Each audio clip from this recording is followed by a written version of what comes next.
Bonjour, c'est Ursule encore. On est le 18 mars 2023. Alors, je viens sur la trompette aujourd'hui encore et je viens proclamer le retour de notre Seigneur Jésus-Christ. Soyons tous bénis. Amen et Alléluia.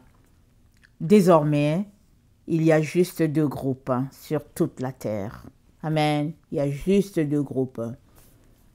Alors, il y avait quand même un groupe du milieu qui s'est formé. Vous savez que dans la vie, il y a toujours une possibilité de jongler, n'est-ce pas, pour se retrouver quelque part. Alors, il y a un troisième groupe qui s'était formé. Et ça, c'est Laodicée. Amen. Laodicée est venue juste se placer au milieu. Un groupe tiède là. Quand on lit les 7 lettres de Jésus-Christ, Laodicée, et c'est la seule église à qui Jésus-Christ a reproché la tiédeur. Parce que les autres, elles ont quand même pris position.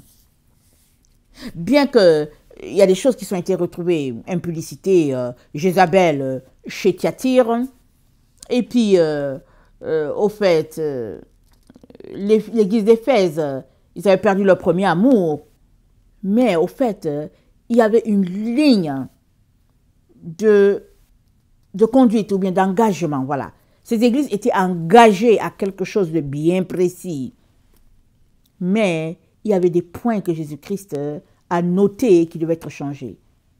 Mais l'église de Laodicée, elle s'est placée au milieu. Elle a trouvé son équilibre au milieu.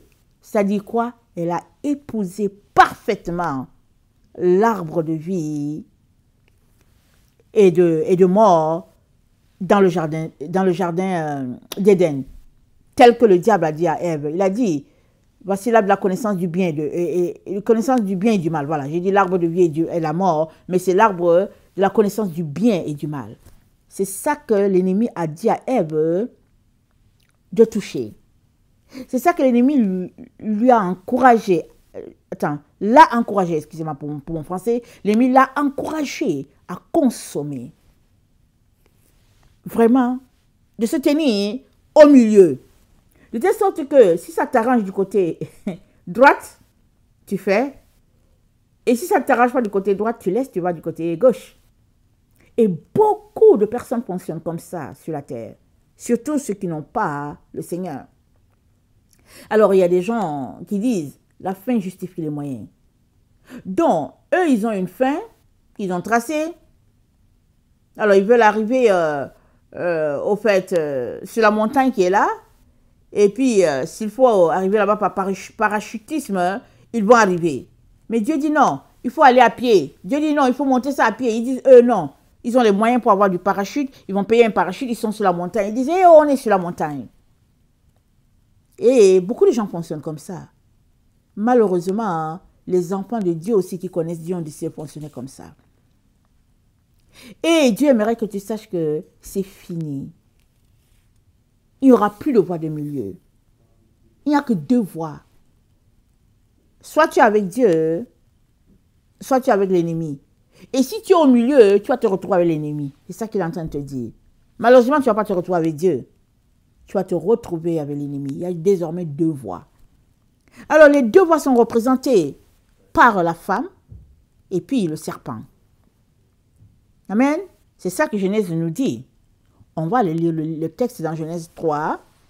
Amen. Et on va regarder au fur et à mesure ce que Dieu a pour nous. Amen. Genèse 3, le verset 7. Alors, les yeux de l'un et de l'autre s'ouvrirent.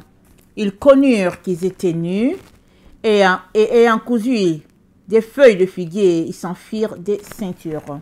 Je m'excuse, je vais aller au début. Amen. Parce qu'il y a beaucoup de gens qui ne connaissent pas l'histoire de la Bible. Je suis désolée.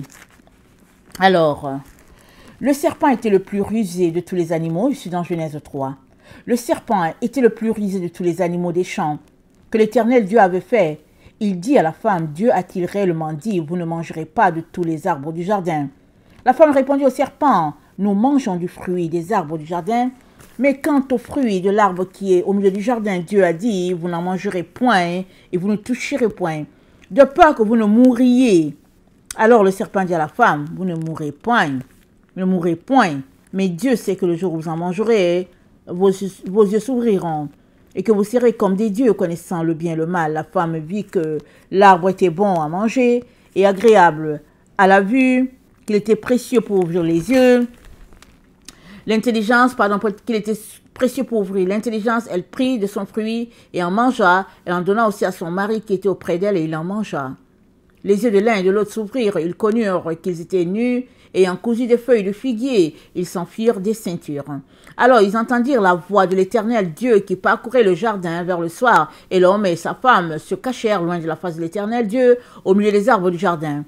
Mais l'Éternel Dieu appela l'homme et lui dit, « Où es-tu » Il répondit, « J'ai entendu ta voix dans le jardin, et j'ai eu peur parce que je suis nu et je me suis caché. » L'Éternel Dieu dit, « Qui t'a appris que tu étais nu ? Est-ce que tu as mangé de l'arbre dont je t'avais défendu de manger ?»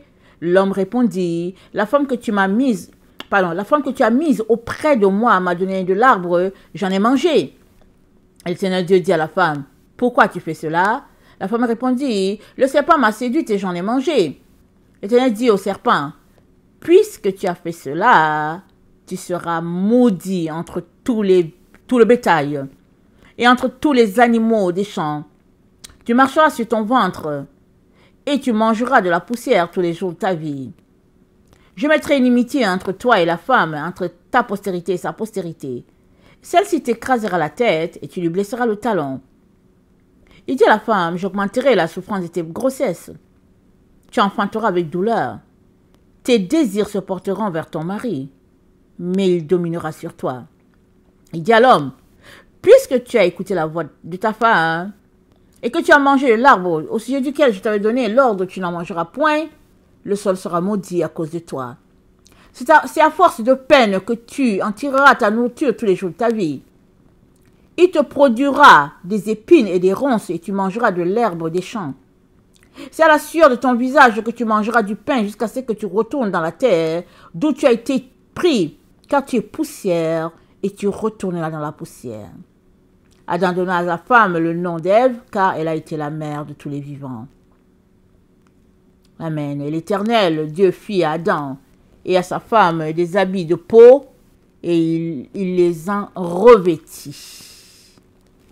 On va s'arrêter là. Quel texte intéressant, n'est-ce pas? C'est tellement intéressant de lire la Bible. On lirait, on n'arrêterait pas. Amen. Alors, on est informé, n'est-ce pas, comment on appelle ça, d'une conversation, voilà, qui se passe entre 4 personnes. Il y a quelque chose qui se passe entre 4 personnes. D'abord, il y a 3, Adam et Ève, et puis Dieu. Donc, à l'origine, Dieu a créé ses enfants. Je ne dis pas que Adam et Ève sont les premiers, on sait qu'il y a des anges, il y a le ciel, tout le système du ciel, dont Adam et Ève, on ne sait pas à quel niveau ils sont, mais toujours est-il que Dieu les a créés, il les a placés dans le jardin, il leur a donné des consignes, tout était clair. Donc, Adam, Ève et puis leur père. Et on voit qu'il y a une 4e personne qui est annoncée. Qu'est-ce qu'elle vient faire là? Un cheveu dans la soupe, si on peut le dire ainsi. Parce que le père a le droit de donner des consignes à ses enfants, n'est-ce pas? Alors Dieu a donné des consignes à ses enfants. Et l'ennemi est venu, c'est dit clairement qu'il est venu pour séduire Ève. Pourquoi? Pourquoi est-il venu séduire Ève? Parce qu'il a vu le bonheur, n'est-ce pas, de ce couple. Il a vu le bonheur de ses enfants devant Dieu. Et il a envié cette situation-là. Il était jaloux. Et il est venu s'ingérer dans ce qui ne le regarde pas. Mais avant de s'ingérer dans cette situation, il a longtemps conçu son plan. Amen. Il a conçu son plan. Et quand on parcourt le texte de Genèse 3, on voit bien que Dieu a d'abord parlé à Adam. Il dit à Adam, où es-tu? Et il dit, j'ai entendu ta voix. Après, il demande à Ève, où es-tu? Et non, il demande à Ève. Adam dit, c'est la femme qui m'a fait ça. Il dit à Ève, pourquoi tu as fait? Regardons ce qu'il dit au serpent. Verset 14. l'Éternel Dieu dit au serpent, puisque tu as fait cela. Il ne demande pas au serpent, mais pourquoi tu as fait ceci? Non. Il dit, puisque tu as fait. C'est la conséquence de ce que tu as fait, puisque tu as fait. À Adam, il pose des questions. À Ève, il pose des questions. Au serpent, il dit, voilà les conséquences. Ce qui nous perd, c'est souvent, nous les humains, c'est que Dieu a dit au serpent, puisque tu as fait cela, tu seras maudit entre tout le bétail et entre tous les animaux des champs. Tu marcheras sur ton ventre. Et tu mangeras la poussière tous les jours de ta vie. Parce que c'est dit comme ça, beaucoup de gens pensent que le serpent, c'est le serpent qui roule par terre là. Non. C'est une personne. Amen. C'est une personne. Sous forme humaine. Et Dieu dit quoi? Il dit, puisque tu as fait cela, tu seras maudit entre tous les animaux des champs. Pourquoi? Pourquoi Dieu l'appelle animaux? Pourquoi Dieu parle d'animaux ici? Parce que si tu as l'Esprit de Dieu, pardon, parce que seuls ceux qui ont l'Esprit de Dieu ne sont pas des animaux. Ils sont des hommes spirituels. Mais quand tu n'as pas l'Esprit de Dieu, tu es pris pour un animal. On l'a déjà vu maintes fois, 1 Corinthiens 15. Et puis aussi, je pense aussi 1 Corinthiens 2, le verset 14. Attendez, donnez-moi une seconde, n'est-ce pas? Je vais regarder rapidement parce que je ne veux pas vous ingérer, je ne veux pas vous induire en erreur. Je dis 1 Corinthiens 2, le verset 14. Oui, c'est ça. 1 Corinthiens 2, le verset 14 dit, mais l'homme animal ne reçoit pas les choses de l'Esprit de Dieu, car elles sont une folie pour lui. Il ne peut les connaître parce que c'est spirituellement qu'on en juge. Donc voilà, vous regarderez 1 Corinthiens 2, le verset 14, et vous regarderez aussi 1 Corinthiens 15. Vous pouvez même lire tout 1 Corinthiens 15, c'est très très intéressant. Pour ce qui est de faire la distinction entre l'homme animal et puis l'homme spirituel. Alors, Dieu dit, puisque tu as fait cela, tu seras maudit entre tous les animaux. Mais au fait, le serpent ici, ce n'est pas un animal à quatre pattes. C'est un être humain qui a l'esprit tortueux, qui a la malice dans le cœur, qui a la méchanceté, la cruauté, la jalousie, tout cela dans son cœur.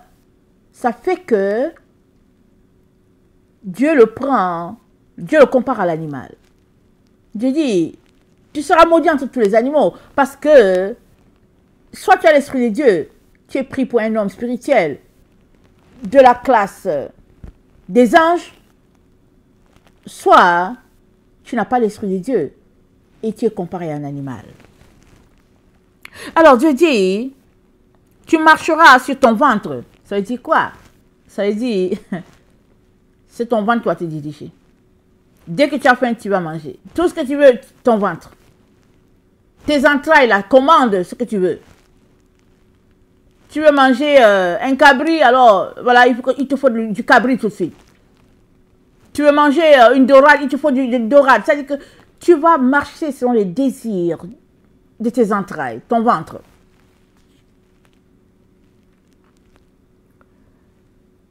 Tu mangeras de la poussière tous les jours de ta vie. C'est quoi la poussière? La poussière, si on peut le dire, c'est l'air. Amen. Dans les particules, n'est-ce pas? Et puis Satan, c'est le prince de l'air. C'est dit dans la Bible. Donc, Dieu lui a donné sa position. À cause de tout ce qui s'est passé dans le jardin. Mais pourquoi est-ce que l'ennemi en est arrivé là? Pourquoi? Allons-y lire Ézéchiel 28. Comme dit tantôt, Dieu a mis ses enfants dans le jardin, il leur a donné des consignes. Mais avec quelqu'un qui les épiait, n'est-ce pas? Il épiait leur bonheur.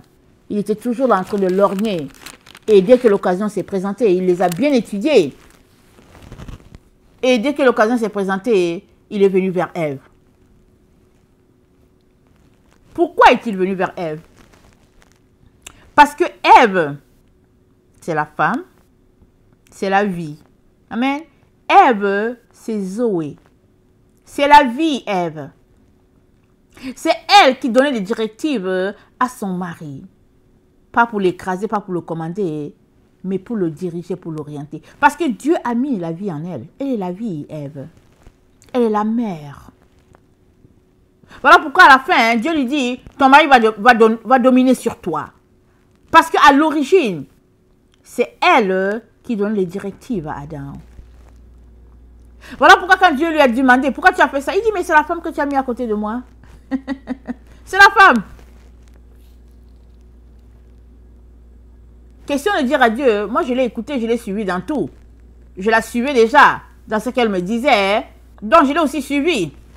Quand elle est venue me faire goûter le fruit défendu. Mais lui-même, il était où quand le serpent parlait à sa femme? Je répète bien, le serpent, c'est une femme, c'est un être humain.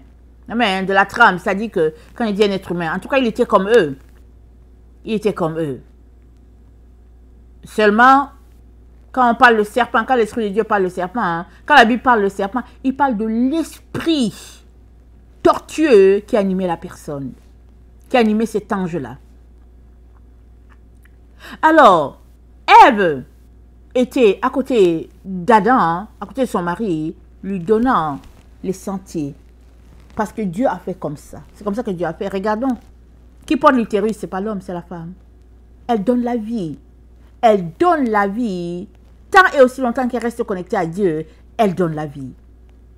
Donc, elle donne la vie, je veux dire, biologique, mais elle donne aussi la vie spirituelle parce que Dieu a mis en elle la lumière. Elle est la lumière. Elle est ce qui était à l'intérieur d'Adam. Rappelez-vous, Dieu a créé l'homme. Il a dit, créons l'homme à notre image. Il était créé à l'image de Dieu. Elle était à l'intérieur d'Adam. Donc, c'est elle qui était cette vie-là à l'intérieur, qui animait, voilà, qui animait Adam, le rendant un être spirituel. C'est Ève en lui, c'est Zoé. Prends bien cet enseignement-là. Et c'est pas pour dire que Zoé était en train d'écraser Adam. Non, non, non. L'écrasement est venu après. Mais pendant qu'ils étaient dans le jardin, dans le plus bel endroit, il n'y avait pas d'écrasement, il n'y avait que l'amour. Il n'y avait que l'amour et puis ils ont été séparés. Une longue histoire, on ne va pas entrer dans ça aujourd'hui. Ils ont été séparés. Alors, donc, l'ennemi était dans le jardin et il observait la conduite, n'est-ce pas, du couple. Et dans Ézéchiel 28, le verset 11, c'est dit, la parole de l'Éternel me fut adressée en ces mots. Prophète Ézéchiel qui parle. Fils de l'homme, prononce une complainte sur le roi de Tyr. Tu lui diras, ainsi parle le Seigneur l'Éternel. Tu mettais le sceau à la perfection. Tu étais plein de sagesse, parfait en beauté. Tu étais en Éden, le jardin de Dieu. Tu étais couvert de toute espèce de pierres précieuses, de sardoine, de topaze, de diamant, de chrysolite, d'onyx, de jaspe, saphir, d'escarboucle, émeraude. Or, tes tambourins, tes flûtes étaient à ton service. Préparé pour le jour où tu fus créé, tu étais un chérubin protecteur, aux ailes déployées. Je t'avais placé et tu étais sur la sainte montagne de Dieu. Tu marchais au milieu des pierres étincelantes.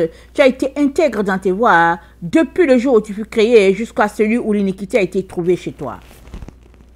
Donc voilà. Il résidait sur la montagne de l'Éternel. Il était quoi? Chérubin protecteur. Il avait un grand rôle. Dieu lui a donné une place considérable. Et l'iniquité a été trouvée dans son cœur. Et c'était quoi son iniquité? C'était l'orgueil, bien sûr. Mais regardons Ésaïe 14. Ésaïe 14 nous rapporte cette iniquité-là qui a été trouvée dans son cœur, dans le cœur de l'ennemi. Ésaïe 14. Excusez-moi. Ésaïe 14, donnez-moi quelques secondes. Alors, Ésaïe 14, le verset 14 dit, « Je monterai sur le sommet des nues, je serai semblable au Très-Haut. » Quel orgueil. Il n'était pas satisfait de l'endroit où Dieu l'a placé. On vient de lire. Dieu l'a placé sur la montagne sainte, entouré de toutes sortes de pierres. Quel privilège! Au lieu de servir Dieu, de se courber devant Dieu, de louer la sainteté de ce Dieu-là, il a décidé qu'il veut être comme Dieu. Il dit, je monterai sur le sommet des nues, je serai semblable au très haut. Et le verset 15 dit, mais tu as été précipité dans le séjour des morts. Voilà l'iniquité qui a été trouvée dans son cœur. Il enviait la place de Dieu. Question. Fais-tu partie des gens qui envient les places des autres? Fais-tu partie des gens qui louent le Seigneur à tous les jours pour ce qu'il a fait de toi, de ce qu'il t'a donné? La reconnaissance. Es-tu reconnaissant? Dès que tu ouvres les yeux et tu es en train de dire, merci Seigneur pour ce jour nouveau que tu me donnes encore aujourd'hui. Un jour pour te louer, un jour pour te célébrer, un jour, Seigneur, pour me donner de changer ma vie. De mal en bien. Es-tu de ceux-là qui dit, Seigneur, un jour nouveau, je vais te louer, je vais te célébrer, Seigneur. Je peux effacer, je peux venir devant toi pour que mon péché soit effacé, Seigneur. Je peux changer les choses. Je peux travailler sur ma propre personne afin de devenir une meilleure version de moi, Seigneur, par l'aide de ton Saint-Esprit. Est-ce que tu fais partie de ceux-là? La reconnaissance, ça manque à plusieurs personnes. Il y a des personnes, elles ne sont pas capables même de s'arrêter pour dire, Seigneur, merci de m'avoir donné ce bout de pain. Elles ne sont pas capables. Elles sont là, toujours centrées sur elles, prises sur elles. Dès qu'ils voient une personne qui a une voiture rouge, ils vont regarder pour dire, il a une voiture rouge? Comment il a fait pour avoir la voiture rouge? Comment ça? C'est quel moyen qu'il a et puis il a une voiture rouge? Et il commence à faire des investigations. Après, si elle voit qu'elle ne peut rien faire contre toi, elle va dire, moi aussi je veux une voiture rouge. Mais je veux la voiture rouge soit exactement comme la personne ou bien une coche un peu au-dessus. Mais on appelle tout ça quoi? De la jalousie. Le manque de reconnaissance. Convoiter. Dieu a dit, tu ne convoiteras pas le bien de ton prochain. Ni sa vache, ni sa maison, ni son bien. Tout ça, tu ne feras pas ça. Pourquoi? Parce qu'il sait que le jour où tu vas embarquer dessus, ça va t'éloigner de Dieu. Et en plus, c'est la raison de la chute dans le jardin d'Éden. C'est la raison pour laquelle Adam et Ève ont perdu leur gloire. C'est qu'il y avait quelqu'un qui était là, qui les enviait, il les lorgnait. Il était jaloux de leur bonheur. Alors si toi tu te mets à être jaloux, tu es en train de participer à l'œuvre de l'ennemi. Alors dans 1 Thessaloniciens 5, le verset 18, l'apôtre Paul nous dit ceci. 1 Thessaloniciens 5, excusez-moi, 1 Thessaloniciens 5, le verset 18, il nous dit ceci. Rendez grâce en toutes choses, car c'est à votre égard la volonté de Dieu en Jésus-Christ. N'éteignez pas l'esprit. Amen. Rendez grâce en toutes choses. Pendant que tu rends grâce, tu animes, tu actives le feu de l'esprit. Tu es reconnaissant. Oh, merci Seigneur. Merci Seigneur. Tu attises le feu de l'esprit. Éphésiens 5, le verset 20. Éphésiens 5, le verset 20.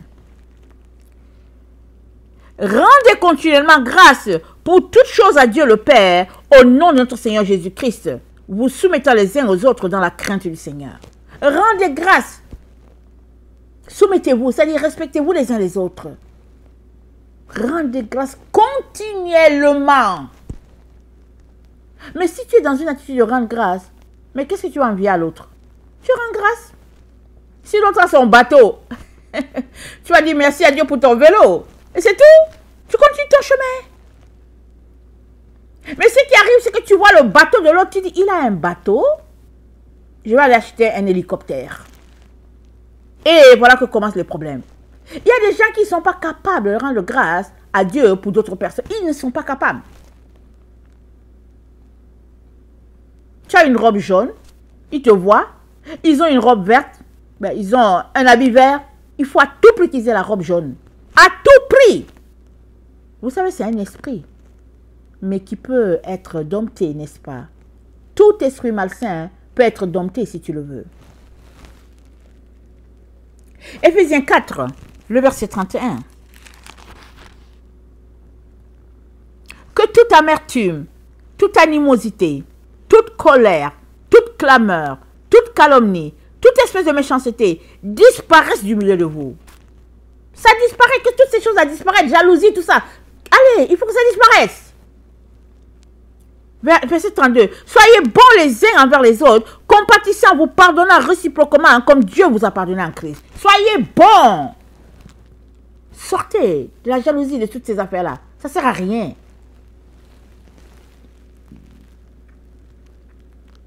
« 2 Corinthiens 12, le verset 20.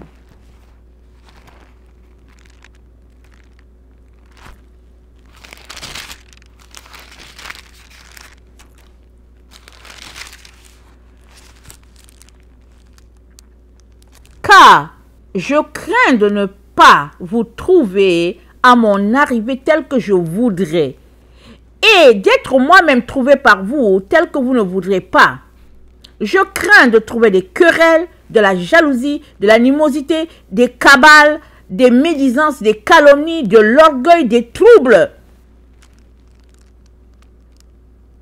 Je crains, c'est Paul qui écrit à ses enfants, les Corinthiens. Il dit, je crains que quand je vais venir là, je vais trouver juste des enfantillages, voilà. Je vais trouver des enfantillages. Jalousie, calomnie, médisance, chicane, trouble. Paul dit, je crains ça. Et nous connaissons l'histoire de l'église de Corinthe. Paul dit, Dieu vous a béni, vous avez tous les dons. Mais le désordre qu'il y avait dans l'église, c'était quelque chose. Quelle église bénie. Mais quelle église aussi portée vers les choses, vers les enfantillages. Autant on peut être dans l'esprit, autant on peut être enfantin. Mais c'est à chacun de choisir un côté. Si tu es dans l'esprit, laisse les enfantillages, sors de là. Laisse l'Esprit Saint travailler en toi ce qui est de Dieu, et puis sors des autres choses. Alors, l'ennemi de Dieu avait un problème. À ce que Dieu ait placé Adam et Ève dans le jardin. Il avait un problème. Parce que Dieu l'a placé lui sur la montagne sainte. Mais Dieu l'a chassé de là. Pourquoi? Parce que l'iniquité a été trouvée dans son cœur. Et c'est quoi son iniquité? Il s'est comparé à Dieu. Il n'était pas reconnaissant. Il n'était pas content de dire, oh Seigneur, quelle position tu m'as donnée. Je vais te louer en tant que Dieu. Il l'a fait un certain temps. Hein. À un moment donné, l'iniquité a été trouvée dans son cœur. Et il a dit, je serai comme Dieu. Et, verset 15, il a été précipité. Ésaïe 14, le verset 14. L'ennemi a dit, je serai comme Dieu. Ésaïe 14, le verset 15. Dieu l'a précipité de la haute montagne. À partir de là, il était oisif. Il a été précipité. Et il regardait Dieu faire. Il regardait Dieu faire. Il a vu ses enfants qu'il a placés dans le jardin. Et il a dit, je vais aller les séduire. Je vais aller séduire Ève.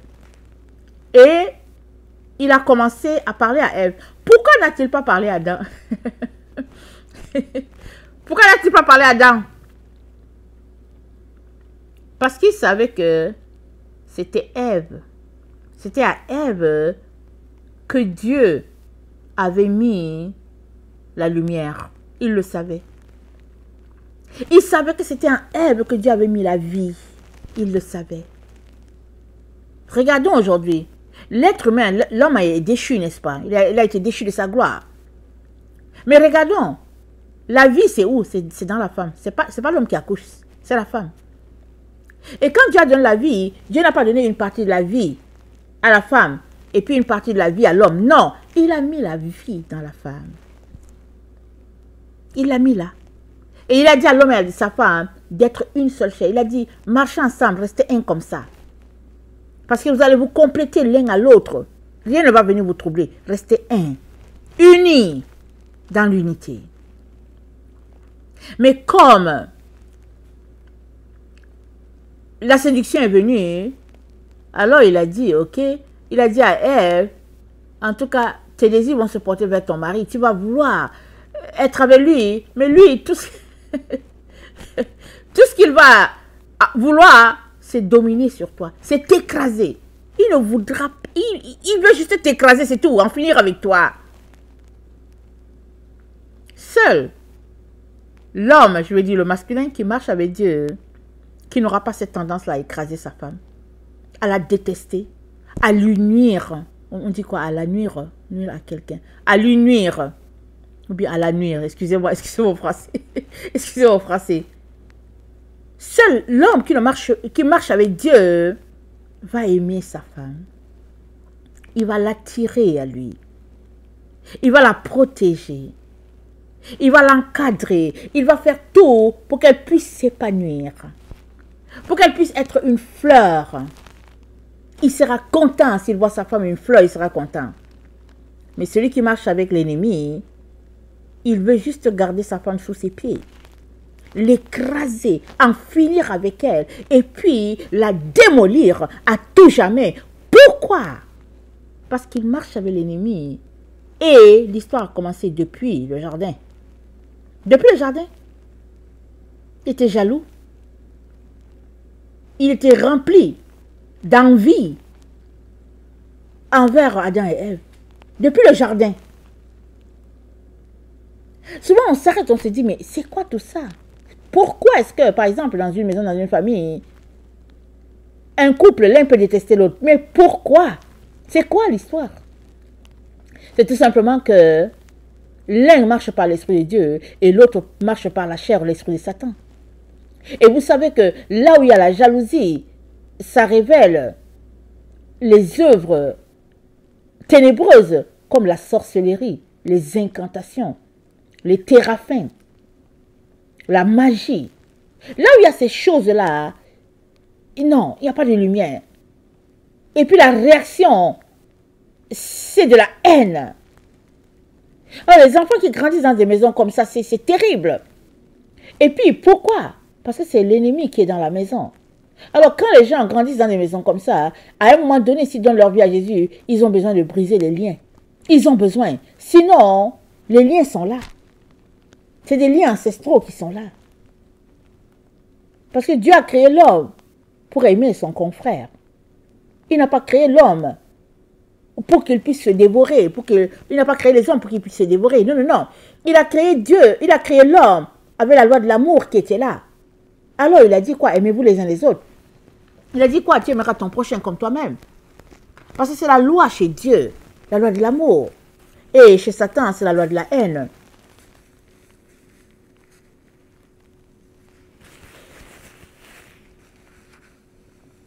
Donc l'ennemi a décidé de détruire Ève. Il est venu lui raconter une histoire en lui disant que ouais, Dieu ne veut pas que tu sois Dieu. Genre, c'est lui qui est en train de dire la vérité à Ève, pas Dieu. C'est comme ça qu'il a séduit Ève. Et Ève a pris son chemin. Elle a suivi sur le chemin de l'ennemi. Alors qu'à l'origine, elle était avec Dieu, écoutant Dieu. Elle a entretenu une conversation avec l'ennemi. Vous savez, il a étudié le couple. Et il a vu que c'était avec Ève qu'il fallait qu'il ait la conversation. Pourquoi? Parce que la femme, elle est relationnelle. Et puis, peut-être qu'Adam lui aurait pas répondu, je ne sais pas. Mais Ève, dans sa politesse, a dit que non, mais au fait, Dieu a dit que... Parce que quand on regarde dans Genèse 3, ce qui s'est passé dans le jardin, n'est-ce pas? Quand Dieu est venu, il a demandé à Adam, où es-tu? Et puis Adam dit que je me suis caché. Après, Dieu a demandé à Ève. Et puis la femme dit que... Adam dit à Dieu, c'est la femme que tu as mis à côté de moi. La femme dit que c'est le serpent. Et puis, Dieu n'a pas demandé au serpent, pourquoi tu as fait cela? Parce que Dieu ne les a pas mis à trois dans cette relation. Le serpent, c'est juste un cheveu. Dans la soupe, il est venu. Dieu a dit au serpent, hein, puisque, ça dit, lui, il a reçu directement les conséquences. Dieu a dit, je mettrai inimitié entre toi et la femme, entre la postérité de la femme et la postérité du serpent. Et il dit quoi? La postérité de la femme écrasera la tête de la postérité du serpent. Est-ce que c'est clair? C'est écrit noir sur blanc. Mais qu'est-ce qui fait que plusieurs s'alignent derrière le serpent et ils disent que ils seront sauvés? Qu'est-ce qui se passe?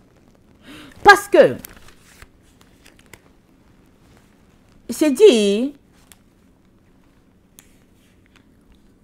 attendez, je suis en train de lire mes notes. Il est en train de dire à la femme, il a dit au serpent, hein, la postérité de la femme va écraser la tête de ta postérité. Qu'est-ce qu'il est en train de dire? Il est en train de dire, la descendance de la femme va écraser la tête de la descendance du serpent. Il est encore en train de dire quoi? Il est en train de dire au serpent, la suite de la femme va écraser la tête de ta suite.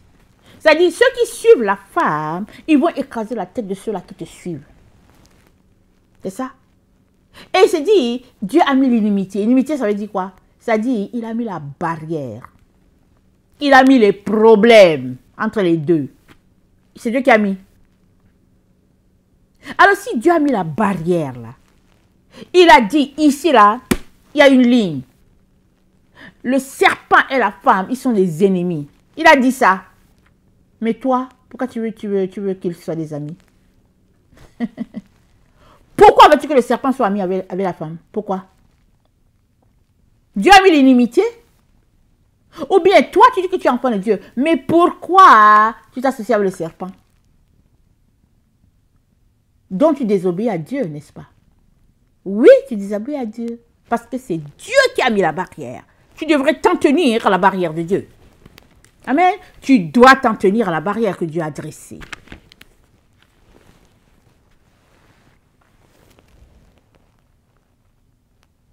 Donc Dieu a jugé. Dieu a dit désormais barrière. Et tu sais quoi? Ça va se réaliser. Ça va s'accomplir. Parce qu'il n'y a aucune parole qui sort de la bouche de Dieu et qui retourne à lui sans effet. Toute parole qui sort à Dieu, ça a beau tourner, ça a fait 2000 ans, ça fait 5000, ça fait 4000, ça tourne, ça retourne à Dieu. Pile, ça dit, ça retourne quand c'est accompli. Alléluia. Voilà le Dieu que nous servons. Le Dieu créateur de tout l'univers. Le Dieu d'Israël. C'est lui, notre Dieu.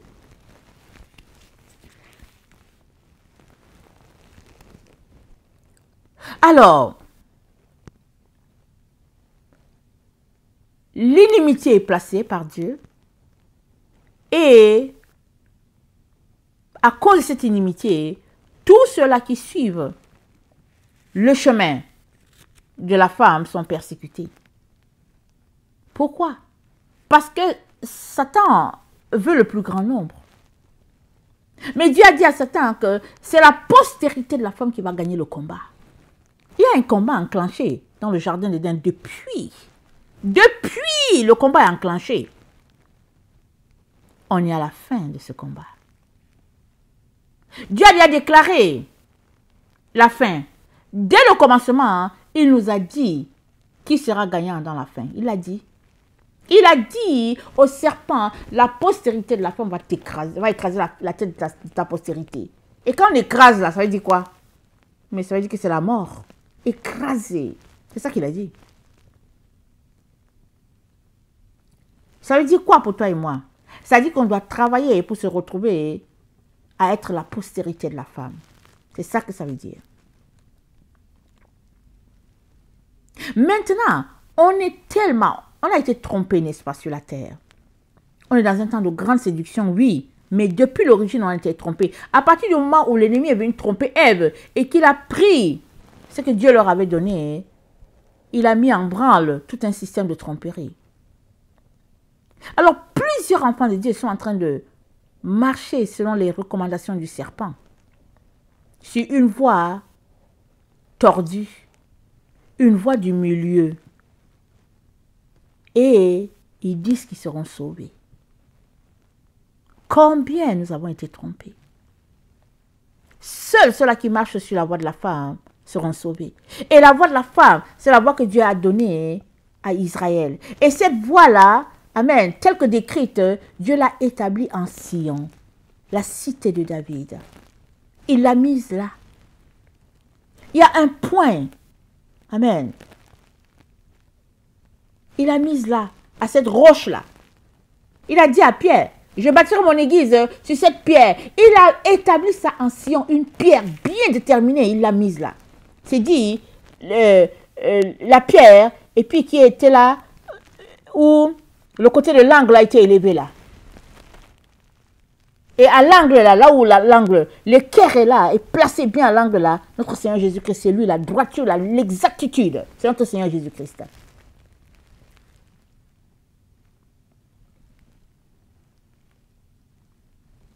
Mais, on est trompé, et plusieurs sont sur la voie de la tromperie, et refusent de revenir de leur voie. Plusieurs. Souvent, je m'arrête, je médite sur la situation, je me dis, Seigneur, comment avons-nous fait pour être tellement trompés? Comment, Seigneur? Mais, la Bible dit quoi? Les ténèbres couvrent la terre. Sur toi, la gloire de Dieu s'élève, c'est-à-dire sur Israël. Dieu nous a dit, les ténèbres, c'est quoi les ténèbres? C'est le péché, c'est la fumée, c'est les mensonges, la séduction, le colportage, commérage, toutes sortes de situations que Dieu n'aime pas. C'est ça les ténèbres. On est dans ce temps-là où le bien est appelé mal, le mal est appelé bien, où les gens vivent comme ils veulent et ils disent que tout est correct, que tout le monde est enfant de Dieu. Et puis, les gens font sauter, vraiment, toutes les lois que Dieu a établies. Allez, tout, ils font ce qu'ils veulent. Voilà le temps des ténèbres dans lesquels nous sommes. Mais, la gloire de Dieu, elle est en Israël. C'est-à-dire, la lumière de Dieu est donnée à l'humanité et on la trouve dans Israël. Pourquoi Israël? Parce que Israël a reçu le dépôt de la loi de l'Éternel. Écoute, ô Israël, l'Éternel ton Dieu est le seul Dieu, tu n'auras point d'autre Dieu devant ma face. Tu honoreras ton père, ta mère. Tu respecteras le sabbat. Tu aimeras ton prochain comme toi-même. Je m'arrête là. Ce dépôt-là, c'est en Israël. Alors, soit tu choisis le Dieu d'Israël et tu t'appliques à pratiquer ce qu'il a dit et tu te retrouveras connecté à la femme, soit tu refuses, tu marches sur la voie du serpent et quand tu as fini, tu vas te retrouver le serpent. Parce que tu ne peux pas pratiquer la doctrine du serpent et dire que tu es avec la femme. Non, ce n'est pas possible. Mais plusieurs marchent sur la doctrine du serpent. Ils marchent là, ils font toutes les choses que Dieu n'a pas dit. Et puis ils sont dans les églises. Ils sont remplis dans les églises. Et après ils disent qu'ils seront sauvés. Non, c'est les enfants et la femme qui seront sauvés. Et la femme, c'est la Vierge Marie. Excuse que je te dise la vérité. Je dois te dire la vérité.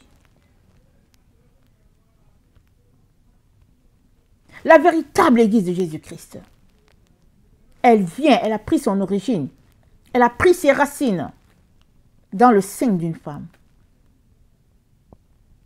Elle n'est pas tombée comme ça, elle a pris ses racines là. Parce que Dieu a dit au serpent, la postérité de la femme va écraser ta tête. Alors Dieu s'est organisé pour regarder qui était assez pur pour recevoir sa semence à lui. Et il a trouvé une jeune fille de 15 ans Et puis, il a dit, cette fille-là, elle va recevoir ma semence sur la terre. Et il a placé cette semence-là dans le sein de Marie. Donc, il a placé la vie, c'est-à-dire l'arbre de vie, il l'a placé dans le sein de Marie. C'est ça qu'il a fait. Tu ne peux pas en même temps détester l'arbre de vie, manger l'arbre de la connaissance du bien et du mal et dire que tu seras sauvé. Non, c'est ceux qui mangent l'arbre de vie qui finissent par arriver à la maison du Père. Et il est très important que tu t'assures que tu es en train de manger à l'arbre de vie. Il est très important que tu t'assures que tu n'as pas été trompé en train de suivre une voie qui n'est pas la voie de Dieu et en train de te convaincre que tu seras sauvé. Dieu ne marche pas sur deux voies. Il est la droiture, il est la pureté, il est la vérité, il est la justice, il est la grâce. C'est ça notre Dieu. Et si tu marches avec lui, le fruit de la lumière doit être trouvé en toi. Le fruit de la lumière. Vérité, justice, grâce ou bien bonté, ça doit être trouvé en toi.